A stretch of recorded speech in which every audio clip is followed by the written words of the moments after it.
What's up, everybody? We are back on another episode of Pound per Pound. I am the Nigerian Nightmare, Kamaru Usman. Henry Cejudo, a.k.a. Triple C. A Shadowline production. My man, Henry Cejudo. I mean, it's an important weekend. It's an important week, Henry, because there's a lot going on in the combat sports world.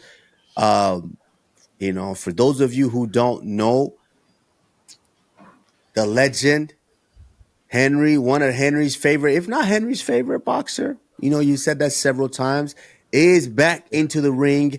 This Saturday from the MGM Grand Garden in Las Vegas, Nevada. Manny Pacquiao is back, Henry. And you know what? I don't know if you know this, Henry, but we had a special interview with the man, with the legend.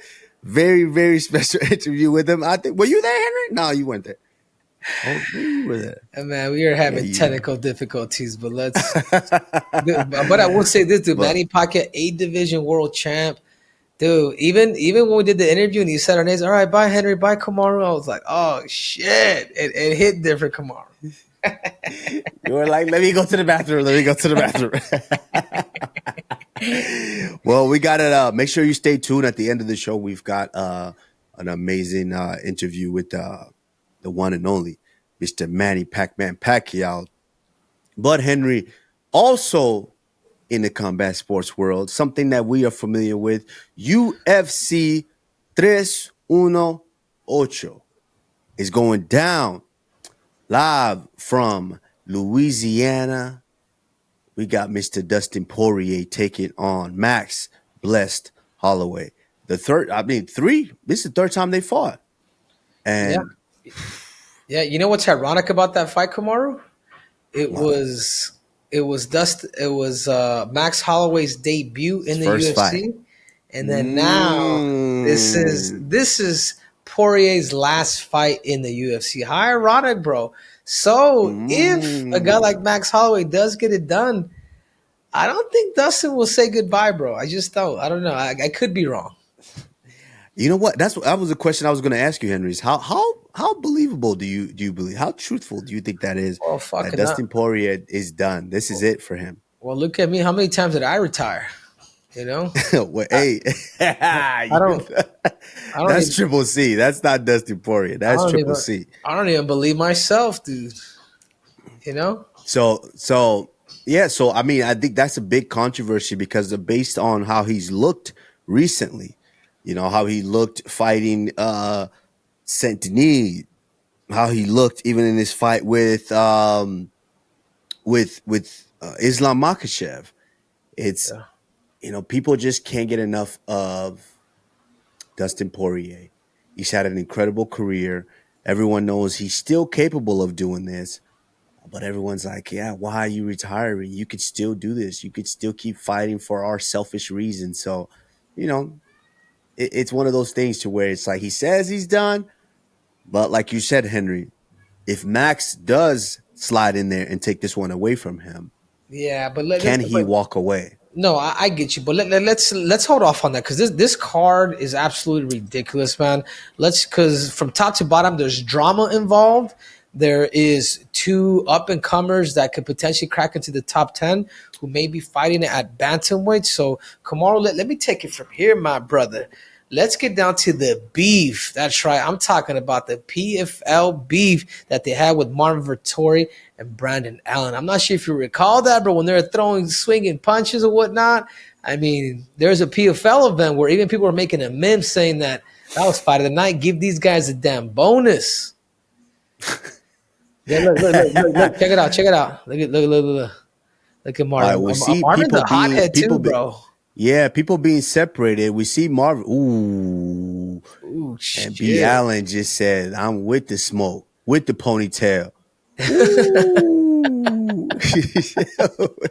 He said, "I'm with all the smoke, with the ponytail." Jeez. This is why I love the UFC, bro. They will make any of these fights happen. So this is a real grudge match. I mean, this is where 2 guys are gonna have to come together and really, as Rampage would say, they're gonna have to squabble. But Right. Marvin Vettori has a damn iron chin, man. Obviously, Brandon Allen has been he's been on a tear lately too, man. This is gonna be a really good fight, bro. Like this is like Brandon Allen called his bluffs, and he went out there and swung on the dude. You figured Marvin Vettori would be the one swinging, but I like this, bro, because I think this is gonna pull out the best in Vettori, and Vettori's gonna pull out the best in Brandon Allen. I'm excited for this fight. Yeah, I'm very, very excited for this fight because I think this is one that both guys truly wanted to fight each other, truly have bad blood. And I mean, that always makes for an incredible, well, let's not say always, most of the time, because we saw what happened with Mokaev. So that's water under the bridge. That was old news. But hey, most of the time it makes for an exciting fight, especially when it's two guys like this who love to stand and bang. So, I mean, if we even like Henry, looking at that video, did you ever see that video? You see how many like stars were kind of out there? How many fighters were in around that fight that took place at that casino? Yeah, I mean, it was a lot of big names in there, man. Yeah, It was a lot of big names in there. I'm really surprised. If you freeze this, look, you got Tuco Turcos right there. Just got a win. You got Linton Vassell, Big Swarm, Bellator. You got Marvin Vettori. You've got the young guns, Nikita Kushin. You've got Jordan Oliver, world team member right there. OJ. Yeah, you've got Jason Jackson, a Bellator champion. Man, it's a lot. And this was a PFL event. Man, they really bring out all them South Florida guys, the stars out there. Yeah, and where did this take place at, by the way? I think that's got to be in Hard Rock down here in South Florida. It's got to be, because I mean, to have all these guys in close proximity, I think a majority of them train at ATT and Killcliff, but man, so can you imagine? Hey, imagine that battle, ATT and Kill. Ooh, did he connect? Yo, did he connect, Henry? Okay. So Brandon Allen's he's out there with you then, Kamaru. Is that what you're saying? Brandon Allen does train at Killcliff, yes. He's been out there for how long?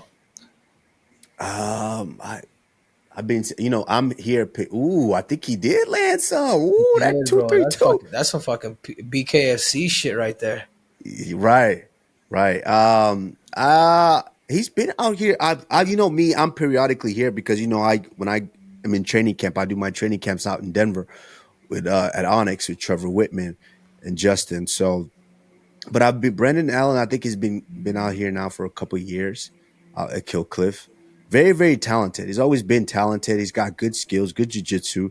It's just, he's had a hard time kind of figuring how to put everything together and be consistent in starting to climb that ladder. So, this is a tough one because if he does drop this one, then he drops 3 in a row, I believe. That's 3 in a row for Brandon Allen, potentially.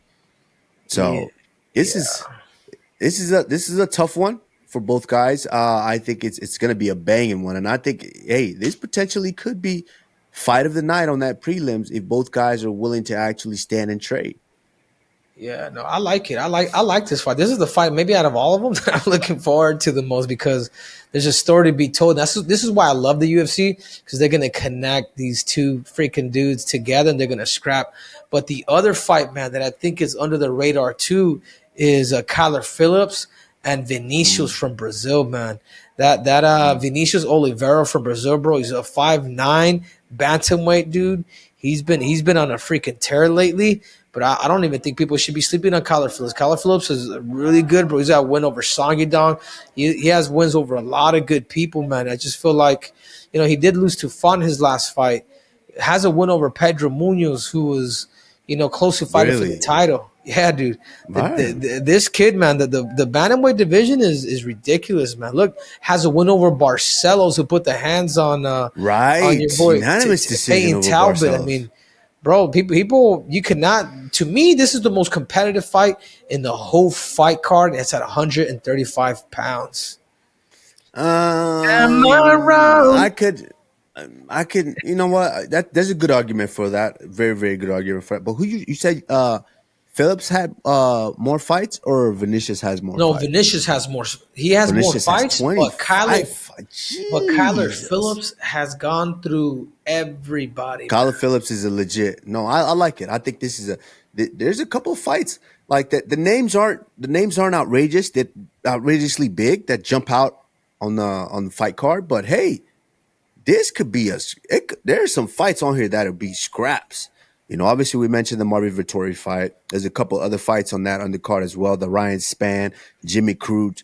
These are guys that have been historically known to go out there and produce some pretty good knockouts. So yeah, this card could be really, really good. So I like it. With that, I know you're gonna go with your Brazilian guy, Vinicius, because you're Brazilian now, Henry.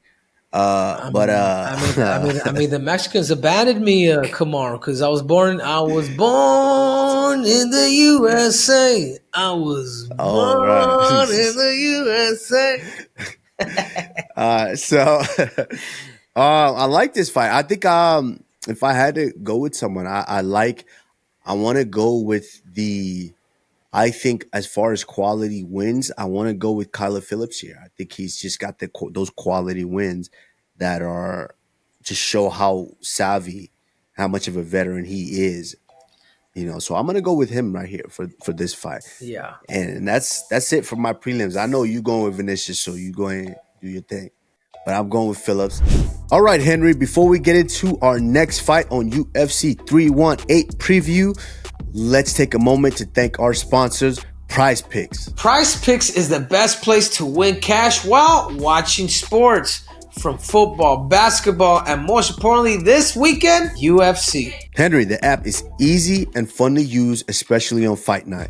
To make a lineup, all you have to do is pick more or less on a few fighter stats, like significant strikes, fight time, and even takedowns. You can play Prize Picks in 40 states, including California and Texas. Best of all, Prize Picks will give you $50 when you play your first $5 lineup. Win or lose, you'll get $50 with code P4P. If we get another 1,000 people to sign up for Prize Picks using code P4P, I'll crack another egg on top of this beautiful head.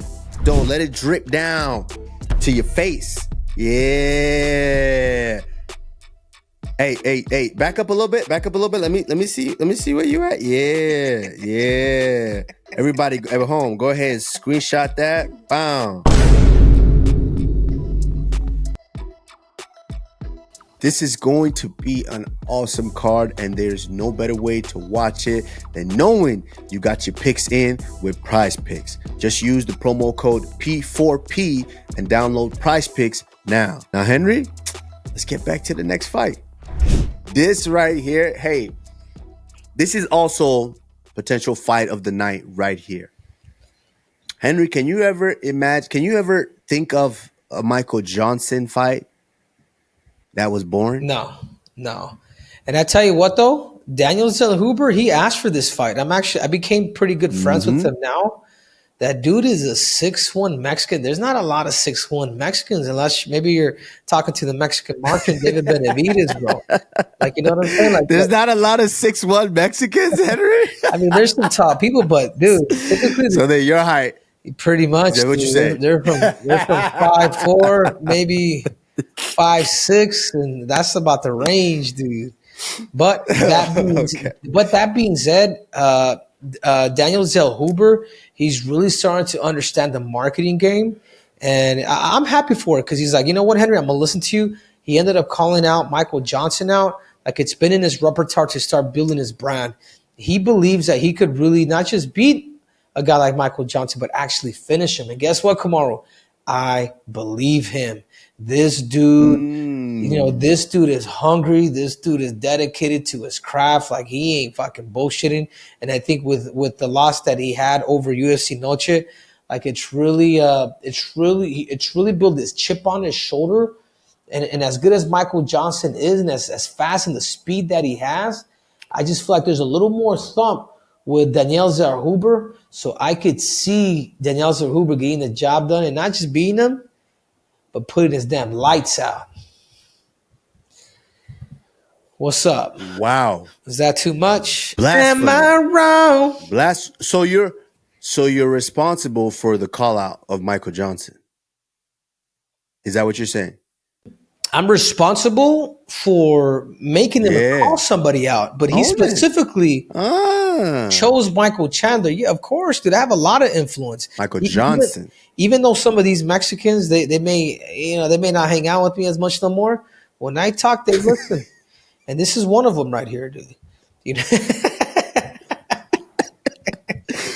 Because I'm proud to be an American, or at least I know I'm free. All right. Okay, so this is one of those where it's like, be careful what you wish for, because like that, Kamaru, like that. Yeah, absolutely. Be careful what you wish for, because you just went through a fight like the fight with Esteban, where we really saw Esteban break him down towards the end of that fight with the boxing.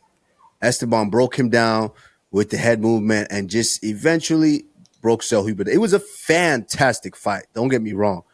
But I probably wouldn't have called out the guy which probably the faster hands in the lightweight division with the speed that Michael Johnson has. And I don't think everyone realizes the power that Michael Johnson has in his hands. And so I'm just going to tell you right now, because most of you don't know, Michael the Menace Johnson, his nickname that we had for him forever since the Black Zillion days is Blackie-Ow. And we happen to have, and you know who else happens to be fighting on the same day across the pond in Las Vegas, Nevada? Pacquiao. Manny Pacquiao. Yeah. So you've got Pacquiao in Las Vegas, and you've got Blackie-Ow fighting out there in Louisiana. And I'll tell you this, Michael Johnson puts him away. Yeah. If he doesn't mix it up, Michael Johnson puts him away. Okay, so are you trying to put an egg on this then? Is that what you're saying, Kamaru Dean? Is Kamaru Dean trying to put an egg on this? I call my friends over at Prize Picks. Because me personally, I don't really do some of that. I just like to make the picks. So I call my friends over at Prize Picks. If you want to put your battle up against my battle on Prize Picks, I'm with it. Okay. All right. Fair enough, dude. Honestly, bro, the more I look at this fight card, bro, I used to think it was underrated, but now that I'm looking at these fights and really picking at these fights, bro, dude, this card is good, bro. We have Dan Ige versus Patrício Pitbull. I tell you what, man, I'm actually here in Natal right now, and obviously we're both good friends with Dan Ige. And Dan Ige is he's like a dude that literally fallen from freaking heaven, dude. One of the purest, nicest dude that I literally had to call him. I said, hey, man, I'm not helping out Patrício for you, man, and I know Patrício very well. Patricio's he's like a big brother, man. Even though he's a little younger than me, he's been a big part of my flourishing in my MMA career. But that being said, man, Patrício has a chip on his shoulder, Kamaru, that I've never seen before. The only time that I really did see that chip on his shoulder was when he lost to AJ McKee, and he came back, and you know what happened? He beat him. Every rematch that Patrício has ever had, he's been able to win. But that being said, too, man, at 50K, Ige, bro, whatever. After his fight with Woodson, I sent him a message like, hey, I'm like, Dan, whatever the fuck you're doing, keep doing it, bro. Don't let nobody change what you're doing, man. And I feel like really Dan is really starting to have that belief in him, having that really close fight, which I thought he beat that undefeated. I thought he beat homeboy. Who was his last fight? The English guy. The English guy. Yeah, black guy. Oh, he just. Can you look up Dan Ige real quick? Whoa! Look up at his file. Whoa! English guy was sufficient enough. Like, whoa, why'd you have to throw in something else? My bad, dude. Don't make me get into the credit now, Kamaru. But Lerone Murphy and Lerone, right? Yes. Lerone Murphy, his style he's fucking good, man. He's a competitor, man. He's a better competitor than he is a fighter. And those are the guys that are the hardest. But, dude, I truly did feel like Dan Ige kind of should have been the winner in that fight. He lost to him. He had a really close fight with Diego Lopez. but he's coming into his damn own. I told Patricio, man, this guy used to, he used to be all these fucking right-hand man, his assistant, to now, man, a title contender. If Dan Ige does win this fight against Patricio Pitbull, bro, he may be fighting for that title next. Or he may be one fight away from fighting for that title because Volkanovski's already fought a lot of these guys. And when you need new blood at him at number 8 right now, and a win over with Patricio, woo, that would be crazy. I'm actually in Patricio's fucking city right now, dude. I was with his brother yesterday. So I'm here in beautiful Natal, Brazil. But this fight right here, bro, let's just let the best man win. And you can go ahead and pick. What you mean, let the best man win? You better make a pick. I can't, Kush. Ain't no let the best man win. You got to make a pick, Henry. So are you don't want to put an egg on it? Nah, I can't. You don't want to put an egg on it? You can go to PrizePicks.com if that's what you want. All right. Well, I think this is a fantastic fight. I see where there's Patricio saying he wants Max Holloway next for the BMF. That's difficult for you to ask because you really haven't put your stamps here yet. You really haven't really announced you coming into the UFC with how good we know Patricio is. That last fight was kind of, Henry, we could admit that last fight was kind of lackluster. Yeah, that was. I felt like he just went in there and he watched. He watched as what's his name just kind of danced around him. I'm surprised you didn't laugh about that. Kicked him. Fuck or me, bro. Fuck, Jesus, dude. Oh my God! Why? When the Panther went out there and just kind of danced around him and kicked him and just kind of, I thought he kind of dominated him, to be honest with you. I thought he dominated him. He did, 30-20, 100%. But that's a hard fight for your debut in the UFC. You're going to pick a long-ass Taekwondo dude that moves like a motherfucker. Like, dude, that's a hard one. Bro, Henry, you were saying arguably the greatest ever, correct? Going into that fight. You said arguably the greatest ever. We saw what he did to everyone in or other organizations. I mean, was a champion for almost a decade, for a long time. 2 division champ. 2 division champ. So check this out. He was able to make 135 and fight for the title. Like 35, so 45, 55. So Henry, what do you mean that's a difficult fight for your first fight? No, you got to be tested. You're a champion. Yeah. Coming in 2 division champion. Could have been 3. So no, I don't want to hear that. I think he's still there. He needs to really prove himself. And I think this is a fantastic fight because, hey, Dan Ige right here is coming into his own. Dan Ige's got power. He's got pop in his hands. If he touch you the right spot, he can put you away. And we know Pitbull is talented enough to be able to put you away in every aspect. So I think this is a banging fight, Henry. Like I said, man, like you just said, the more you really start to dig into the weeds of this card, you realize how fantastic this card is, man. Yeah. I mean, that's a fantastic one. If I had to make my pick, I like where Dan Ige is right now.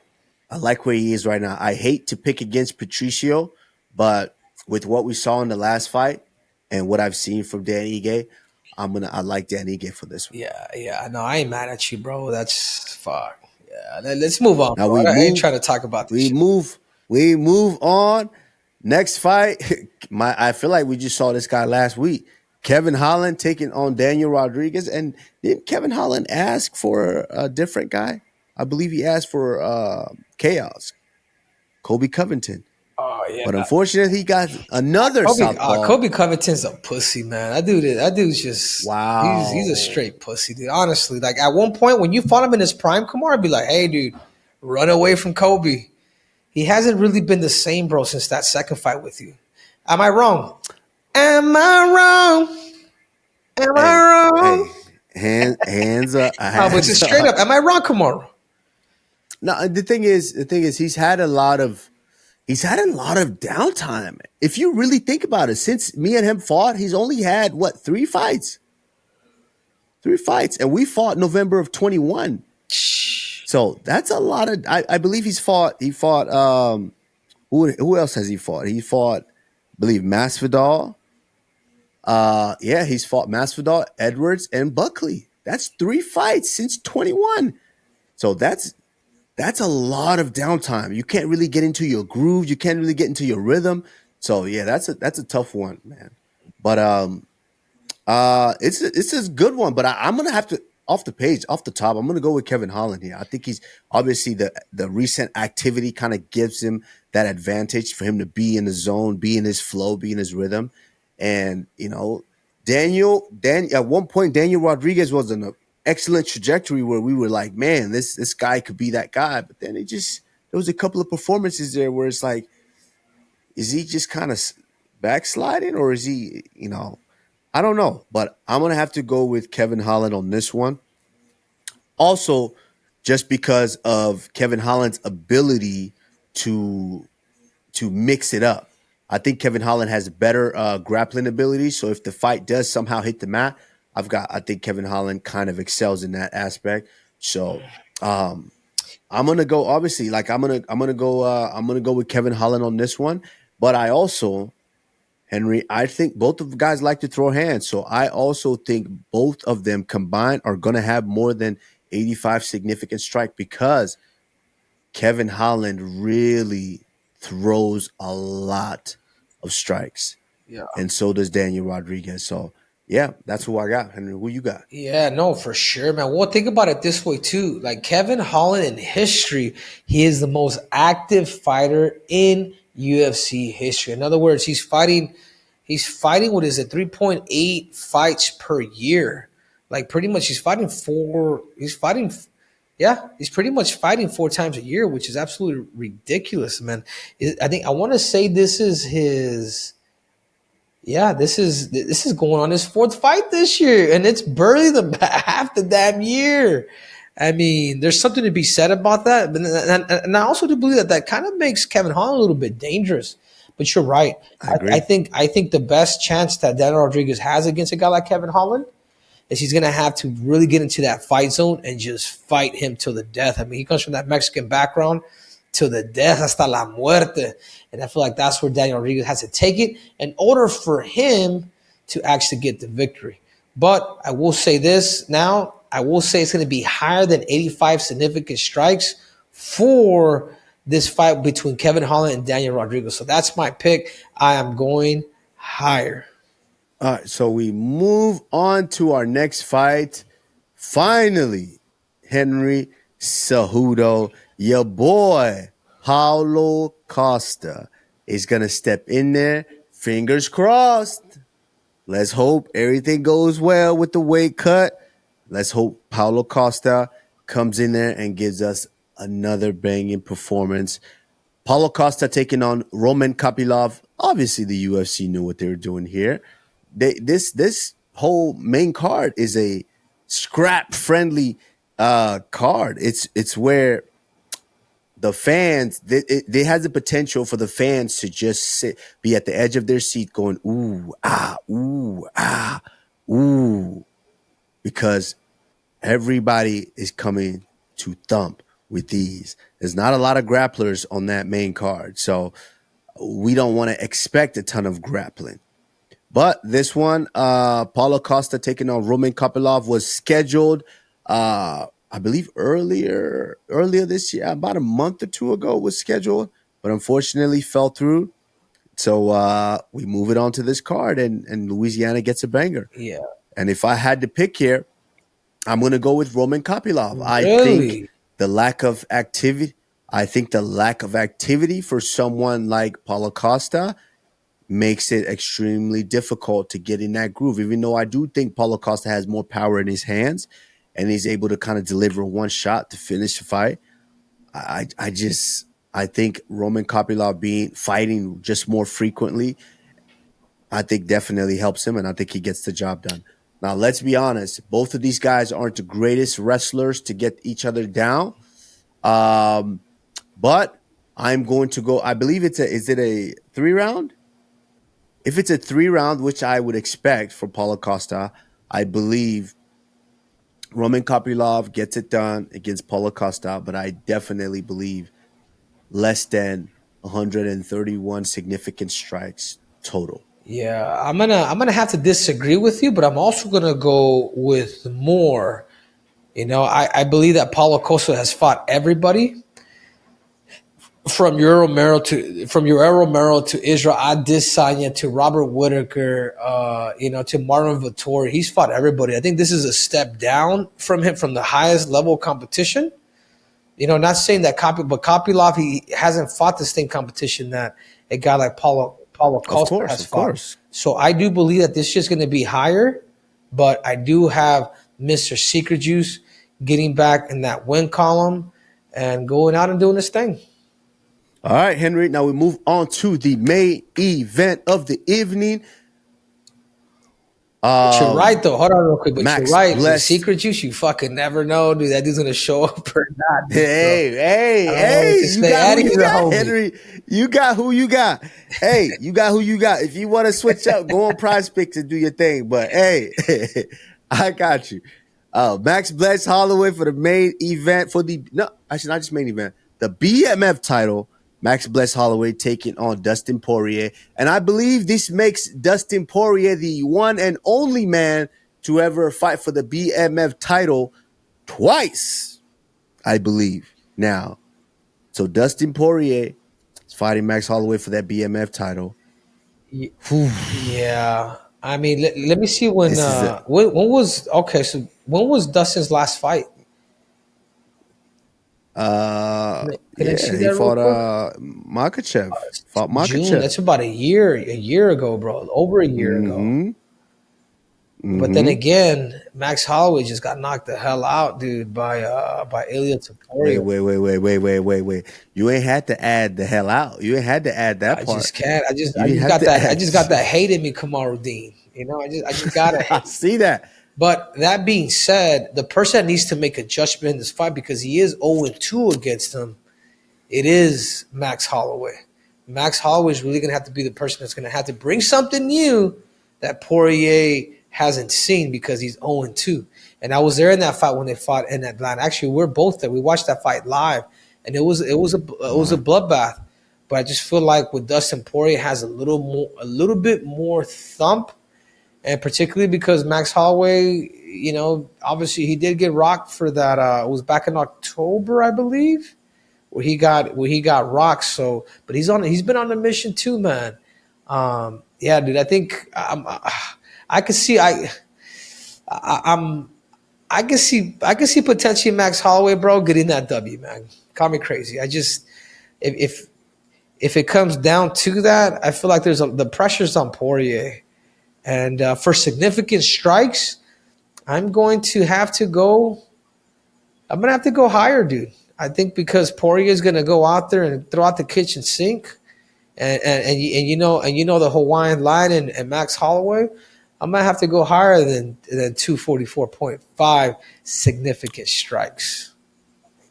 I think you I like that observation, but I think you go higher because you go higher assuming that this is a 5-round fight. So you don't think any one of them gets to finish. Yay or nay? You think someone's going to get finished? Is that what you're saying? I'm saying, do you not think either one of the guys are going to get the finish? No, I think because they've been in there with each other for too long. I think if anybody, no, I think this fight's going to go the distance. So for that reason, I'm going higher than 244.5 significant strikes. Okay. I see where you at.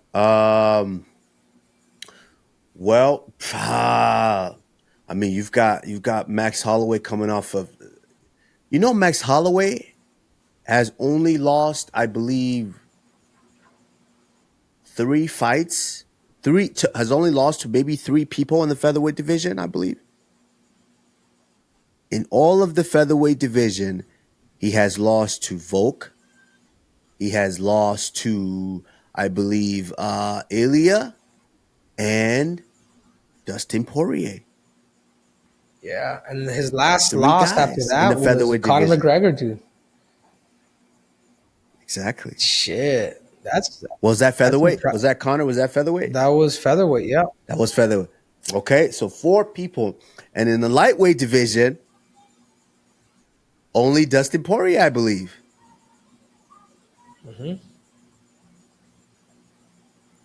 So this is interesting. I mean, being finished in that last one, and man, Max Holloway's been fighting for some time. I mean, this kid was in here at 19, I believe. He was the youngest fighter on the UFC roster at one point. And I don't know, man. This is a tough one. It's hard to go 0-3 in a series because it's like, bruh, how you go 0-3? You didn't learn anything from the other 3 times. So it's really hard. And from what we've been seeing from Max Holloway, Max has been looking really, really good from what he was able to do against, my dog, Justin Gaethje. I'm torn here. I'm torn. I love both guys. But if I had to pick, obviously, because of we in business with Prize Pick. If I have to make a pick here, man, I love both guys, and I hope we get an opportunity to have a conversation with Max Holloway. But I'm gonna go with Dustin Poirier for this one. I'm gonna go Okay. with this is his last fight. He's fighting at home, and from what we've seen, he's settled into that power in that welterweight division. I'm gonna have to go with Dustin Poirier. And that's difficult, but we have seen Max Holloway go 0-3 in a trilogy fight before. So I don't know. I'm gonna go with Max. I'm gonna go with Dustin Poirier. And I agree. I'm that's significant strikes. I don't know. I don't know. Significant strikes. I don't know if that's gonna be more than 245. Okay. I'll give you that. I'll go with it. 245. I'll give you more for significant strikes, and I'm going to go with Dustin Poirier for the sheer fact of this is his last fight. Max is 0-2. He's got to throw everything at him. So, yes, I'm going to go with that. I'm going to leave it at that. I think it's going to be a fantastic card. UFC 318 live from Louisiana. Brought to you by Price Pick, of course. We told you we got a special interview with Mr. Manny Pacquiao that's going down this Saturday from the MGM Grand Garden Arena in Las Vegas, Nevada. Let's get into it. We got the superstar Manny Pacquiao on with us. Thank you for joining us. We know this too well when you're in training camp, how kind of annoying, some of these medias and all these things could be, and especially for a guy like you who's done it so many times. You're a legend in the game. And, your biggest fan is right here is this little guy right here who just, he might cry right now, man. When he sees you, he might cry. He's a 2-division UFC champion and Olympic champion wrestler, but he might cry right now looking at you, Manny. Oh, Manny, I tell people all the time. I ran into Marco Antonio Barrera about a couple years ago, and we were talking, and I said, Marco Antonio Barrera, do you know who I believe that is the greatest boxer of all time? And he was like, who? I was like, Manny Pacquiao, the eight division world champ, the first and only in history. And you know what Marco Antonio Barrera told me? He was like, it's always been Manny Pacquiao. Your rivalry with Mexicans. I remember your first fight, man, when you beat Marco Antonio Barrera. Us as a family, being Mexican descent, we were so heartbroken, because to us, Marco Antonio Barrera comes from Mexico City, like my family, and what you're able to do to him, that was like when you first reached stardom to a whole nother level. How much has the rivalry between you and all the Mexican fighters has made Manny Pacquiao? Because I'll be honest with you, Morales did get one on you, Manny, but then you came back and you showed him that you ended up knocking him out, and then you came back and you went up a couple divisions and ended up beating Oscar De La Hoya. So how much is that Mexican influence of boxers? How much is that has made Manny Pacquiao? My turning point, like my open door in United States, that the first fight with Barrera, like people are they surprised of my performance of that night. I think that's my one of my favorite fights in my career. Yeah. So you went from Barrera to eventually Morales. You know, No, Barrera obviously, was very good fight. Like the odds is like to the moon. Manny, this is a question now that I feel like, Henry and I are kind of in a place in our career to where we're only 38 years old, but we're getting this question a lot, you know.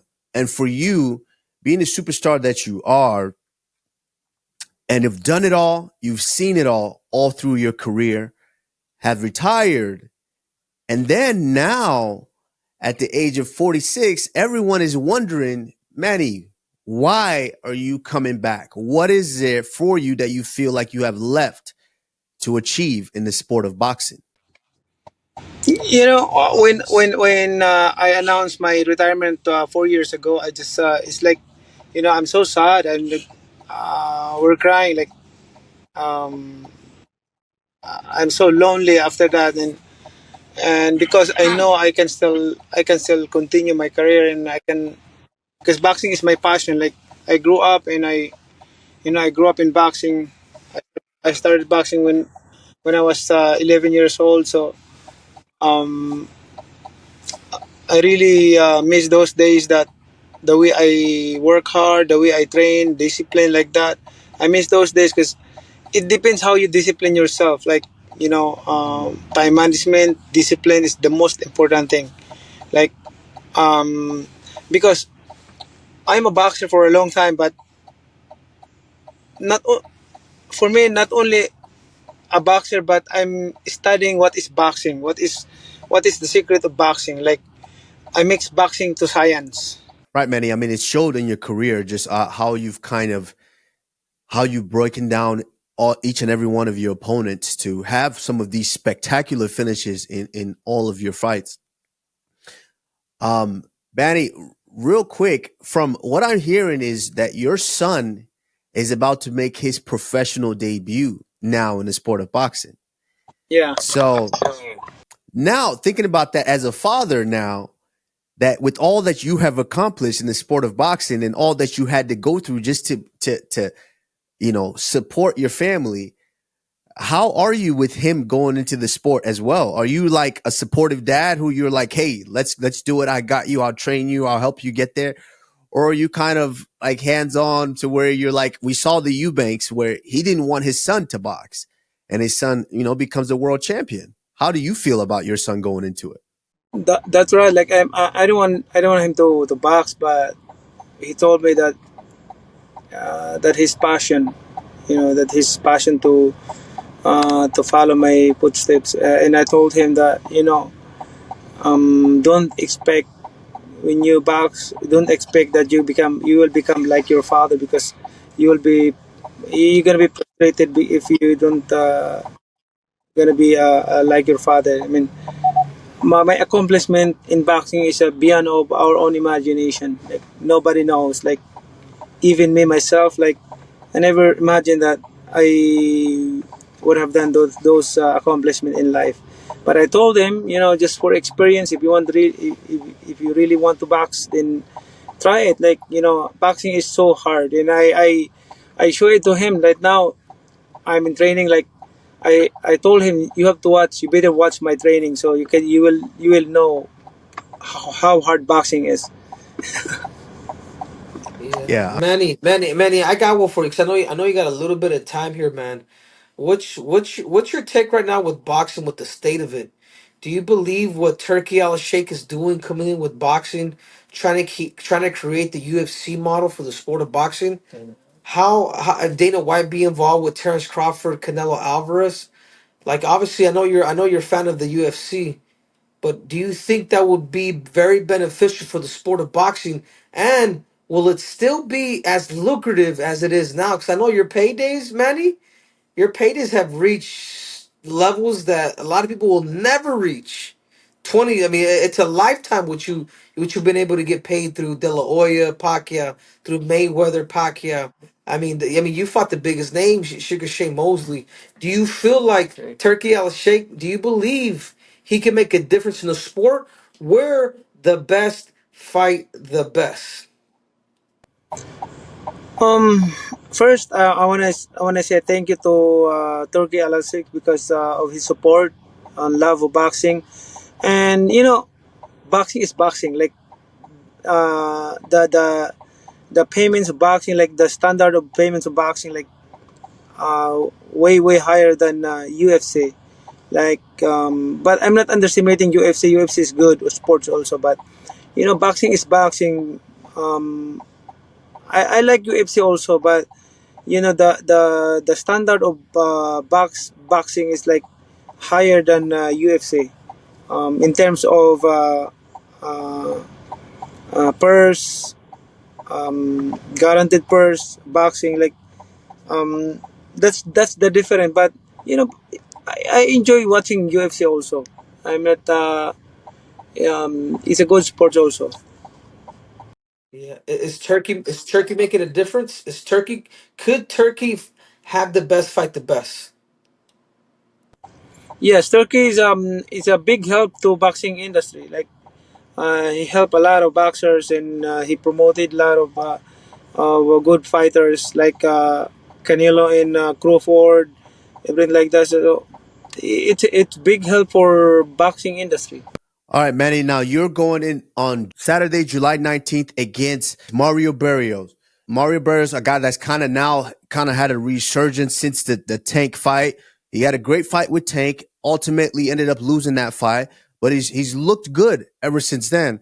Why was that the guy that you kind of looked at and said, you know what, I'm picking this guy, and I want to go out there and try to take that world title off of him? Because he's the champion. Um, the belt that he holds right now is that's my belt before. Yeah, so you just want that belt back. Exactly. But is that the weight that you feel the most comfortable? Is that the weight that because you are the one and only ever 8 division world champion in 8 different weight classes. So is that the division that you feel you're best at? Yes, 147. I can make it 140, but I don't want to reduce. I don't want to lose weight, so that's my natural weight, 147. Right. And you've earned that. I mean, we get to a certain point in our career where, some of the things that we would do before, now you kind of have to say so. You have that on your, on your you have that pull to where you can say, you know what, I could maybe suck all the way down to 140, but why? I fought as high as 154. Why not do it at welterweight at 147? And I think, honestly, I think that's a fantastic way for you. I mean, you've done some incredible things in that division. And I think it's going to be a fantastic fight. When you break down this fight with Mario Barrios, I mean, where do you see his strengths and where do you feel that you can kind of capitalize and teach this young guy, a lesson? My speed, footwork, and hand speed, like what I did before, fighting with a taller guy, like De La Hoya, Margarito, and other fighters. That's our strategy. We focus on speed and power. Yeah, well, Manny, man, thank you, brother. Thank you, man. And that's just for me, man. I'm a big fan. Being the first and only and that's not just because you're on, but being an 8 division world champ to me, you are the greatest of all time because I feel like you took more chances. You fought everybody, mostly everybody in their prime, from from Barrera, Morales, Marquez, Margarito, uh, Jesus, De La Hoya, going up those crazy weight classes. Miguel Cotto, Um, Miguel Cotto. I mean, I know I'm because there's so many that I feel like I'm missing a whole lot more. But I just want to say congratulations, man. Thank you for being an inspiration to thank you. us, to us, to us short kings. I'm 5'4". I want to say you're 5'5". I think you're an inch taller than me.